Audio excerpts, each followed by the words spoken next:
জমকালো আয়োজনের মধ্য দিয়ে সিলেট বিভাগীয় প্রেস ক্লাবের বার্ষিক পিকনিক ও ফ্যামিলি ডে সম্পন্ন হয়েছে।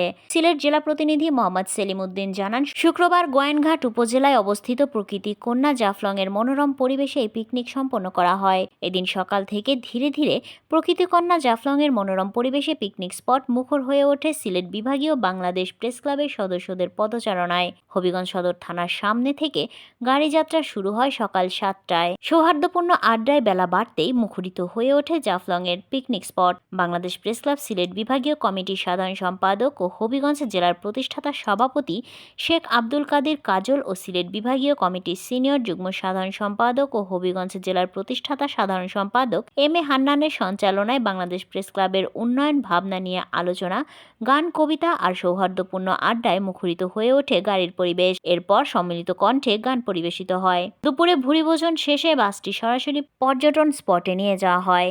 এদিক সেদিক ছোটাছুটি আর ছবি তোলায় ব্যস্ত হয়ে ওঠেন অনেকেই। শিশু ও সাংবাদিকদের সহধর্মিণী নিয়ে বিভিন্ন খেলায় ও লাকি কুপনরা অনুষ্ঠিত হয়। এ সময় সিলেট বিভাগীয় কমিটির সাধারণ সম্পাদক ও হবিগঞ্জ জেলার প্রতিষ্ঠাতা সভাপতি শেখ আব্দুল কাদির কাজল বলেন, আমাদের ঐক্যবদ্ধ শক্তি বাংলাদেশ প্রেস ক্লাবকে অনেক দূর এগিয়ে নিয়ে যাবে। এ সময় তিনি ক্লাবের অনুপস্থিত এবং উপস্থিত সকল সদস্যদের ধন্যবাদ জানান। অনুষ্ঠানে বিভিন্ন ইভেন্টে বিজয়ীদের পুরস্কার বিতরণ ও সাংবাদিক দম্পতি বিবাহ বার্ষিকী উপলক্ষে সবাইকে মিষ্টিমুখ করান।